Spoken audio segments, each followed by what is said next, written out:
미군이 결국 최후의 허세를 간파했고 이란의 봉쇄는 완전히 무너졌습니다. 보시다시피 몇 주 동안 절박한 정권은 세계에서 가장 중요한 해상로에 치명적인 수중 기뢰를 설치했다고 주장하며 선박들이 그 선을 넘도록 도발했습니다. 하지만 오늘 아침 대낮에 중무장한 미군 군함들이 아무런 저항도 받지 않고 그 봉쇄 구역을 그대로 통과했습니다. 이런 일이 전쟁이 시작된 이후 처음으로 일어났습니다. 그리고 이 일은 이란이 받아들일 수 있는 합의를 끌어내려면 가능한 한 많은 협상력이 필요한 시점에 벌어지고 있습니다. 보시다시피 휴전에 대한 모든 불만과 미국이 이스라엘을 설득해 레바논에서 휴전을 시행하지 않으면 협상에서 빠지겠다고 위협한 끝에 결국 이란 관리들은 협상장에 모습을 드러냈습니다. 실제로 이란 대표단은 미국 비행기가 착륙하기도 전에 이미 파키스탄에 도착했습니다. 바로 다음날 미국 대표단도 도착했습니다. 부통령 J.D. 벤스는 비행기에서 내려 파키스탄 관리들과 만난 후 협상장으로 향했습니다. 이제 이란 측에서 누가 참석했는지 자세히 살펴보겠습니다. 이는 이들이 이번 협상을 얼마나 진지하게 받아들이고 있는지 많은 것을 알려줍니다.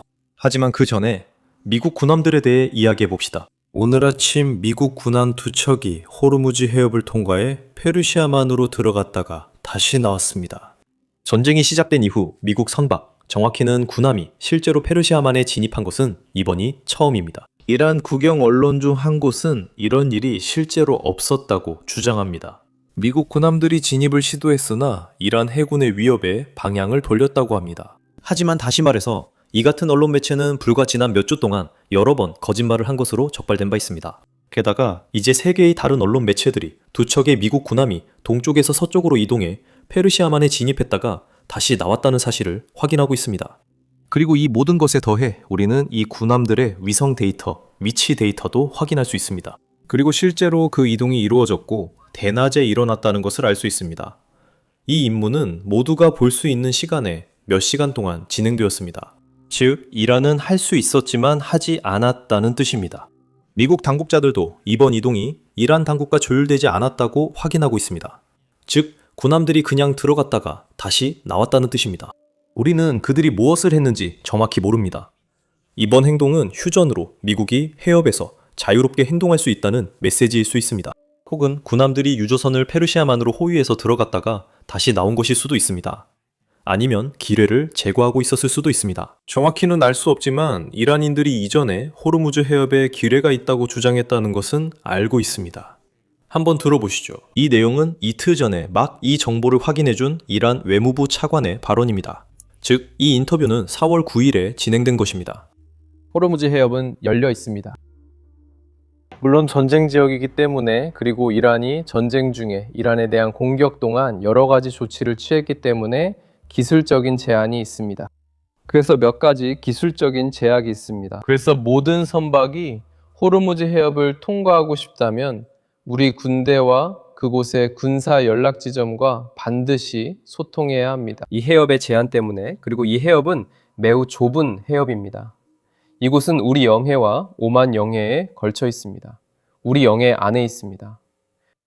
그래서 우리는 유조선과 선박의 안전과 보안을 위해 매우 신중해야 합니다. 그러한 기술적 제한은 전시 상황과 매우 밀접하게 연결되어 있으며 이를 해제하는 데 시간이 걸립니다. 그래서 안전한 통행이 보장됩니다. 호르무즈 해협은 열려 있습니다. 하지만 물론 모든 유조선과 모든 선박은 이 해협을 안전하게 통과하기 위해 이란 당국과 필요한 조치를 취해야 합니다. 이제 그는 이란이 이 기뢰들의 지도를 가지고 있기 때문에 선박들이 호르무즈 해협을 안전하게 통과하려면 이란과 협조해야 한다고 말합니다. 그게 얼마나 사실인지는 잘 모르겠습니다. 왜냐하면 바로 어제 뉴욕타임즈가 이란이 자신들이 설치한 기뢰조차도 찾지 못하고 있다고 보도했기 때문입니다. 이것은 그들이 애초에 지도를 가지고 있지 않았기 때문일 수도 있고, 아니면 실제로 기뢰를 설치한 사람이 지도를 가지고 있었는데 미국의 공습이 있었을 때 그가 숨고 있던 벙커 깊은 곳에 묻혀버렸기 때문일 수도 있습니다. 그래서 정확히는 알 수 없지만 여기서 제가 며칠 동안 몇몇 사람들이 제기한 이론에 대해 이야기하고 싶습니다. 그들은 기본적으로 이란이 실제로 수중 기뢰를 설치하지 않았고 단지 공개적으로 그렇게 했다고만 말했다고 주장했습니다. 그래서 선박들, 특히 민간 선박들은 위험을 감수하기에는 너무 두려워했습니다. 그리고 이로 인해 이란이 실제로 위험하게 만들기 위한 어떤 행동도 하지 않았음에도 불구하고 사실상 호르무즈 해협이 봉쇄되었습니다. 하지만 다시 말하지만 이건 그냥 하나의 이론일 뿐입니다. 실제로는 아무런 증거가 없습니다. 그리고 게다가 이 이론에 조금 의문을 제기하자면 트럼프 대통령 본인이 오늘 아침 성명을 내서 미군이 실제로 기뢰 제거 임무를 수행하고 있다고 확인했습니다. 한번 보시죠. 이란이 가진 유일한 카드는 선박들이 그들의 해상 기뢰에 부딪힐 수 있다는 위협뿐입니다. 그런데 참고로 그들의 기뢰 부설정 28척 모두 바다 밑에 가라앉아 있습니다. 우리는 이제 전 세계 여러 나라, 중국, 일본, 한국, 프랑스, 독일 등 많은 나라들을 위해 호르무즈 해협을 기뢰를 제거하는 작업을 시작하고 있습니다. 믿기 어렵게도 그들은 이 일을 스스로 할 용기나 의지가 없습니다. 그런데 매우 흥미롭게도 많은 나라의 빈 유조선들이 미국산 석유를 싣기 위해 미국으로 향하고 있습니다. 제가 이해하기로는, 그리고 분명히 하고 싶은데, 저는 해군 전문가가 아니고 게다가 미국 군대는 대중이 모르는 능력도 가지고 있습니다. 하지만 제가 알고 있는 공개된 정보에 따르면 호르무즈 해협을 통과한 두 척의 군함은 사실 지뢰를 탐지하고 제거하는 첨단 능력을 갖추고 있지 않습니다.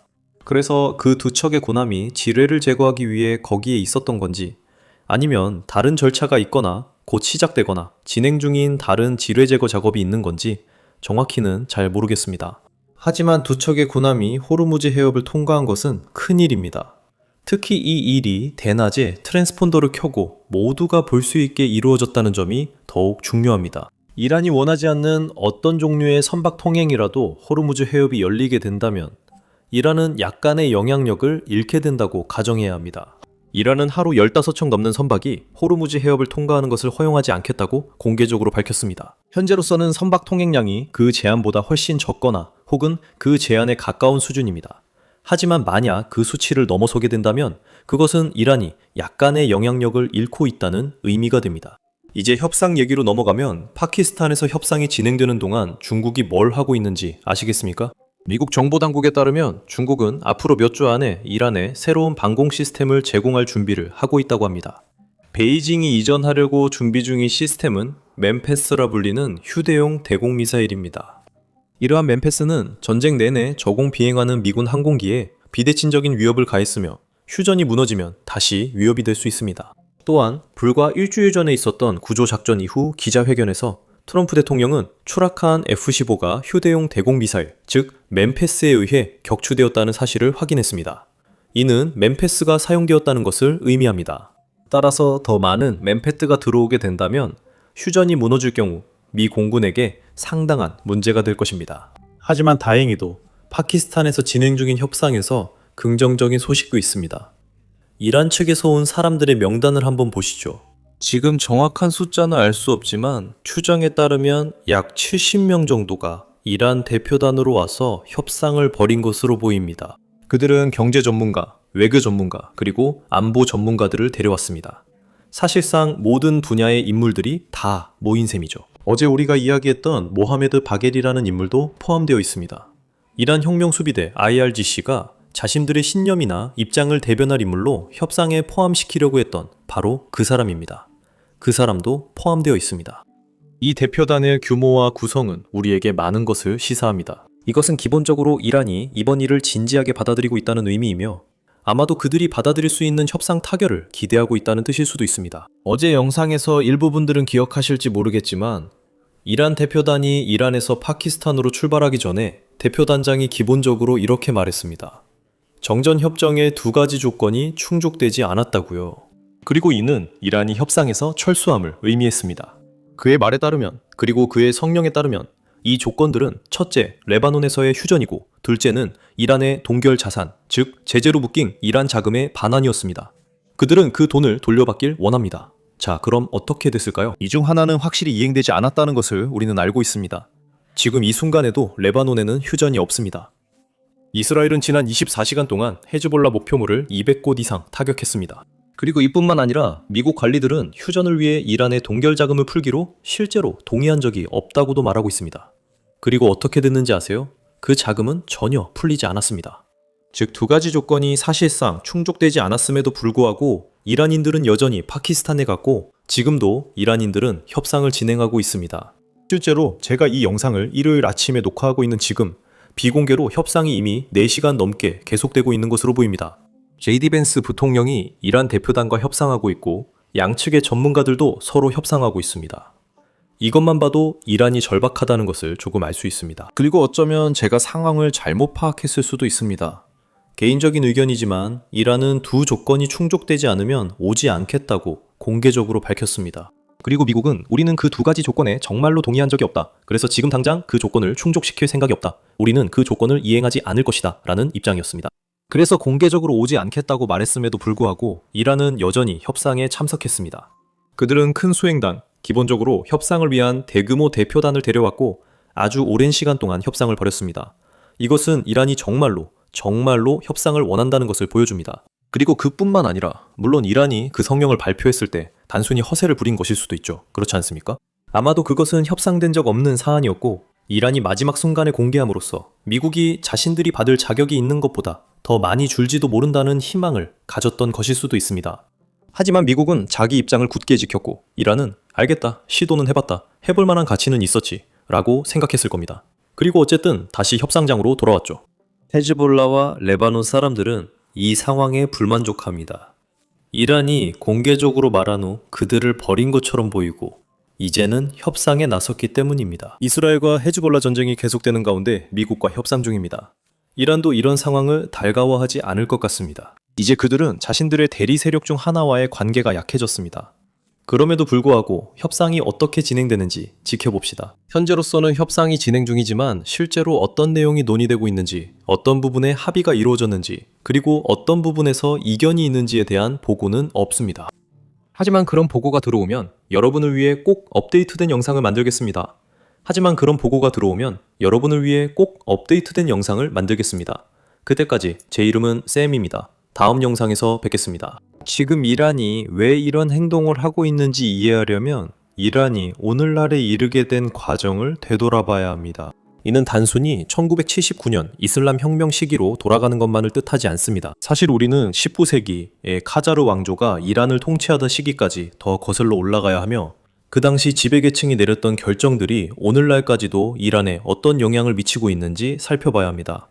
그런데 말이죠. 이것이 오늘 공개된 저희 다부작 팟캐스트에서 하는 일입니다. 그래서 이란의 역사와 오늘날 우리가 어떻게 이 자리에 오게 되었는지에 관심이 있으시다면 꼭 한번 들어보시기 바랍니다. 설명란에 링크를 클릭해서 시청하실 수도 있고 화면에 나오는 엔드 스크린을 클릭해서 즉 화면에 보이는 영상을 클릭해서 바로 시청하실 수도 있습니다.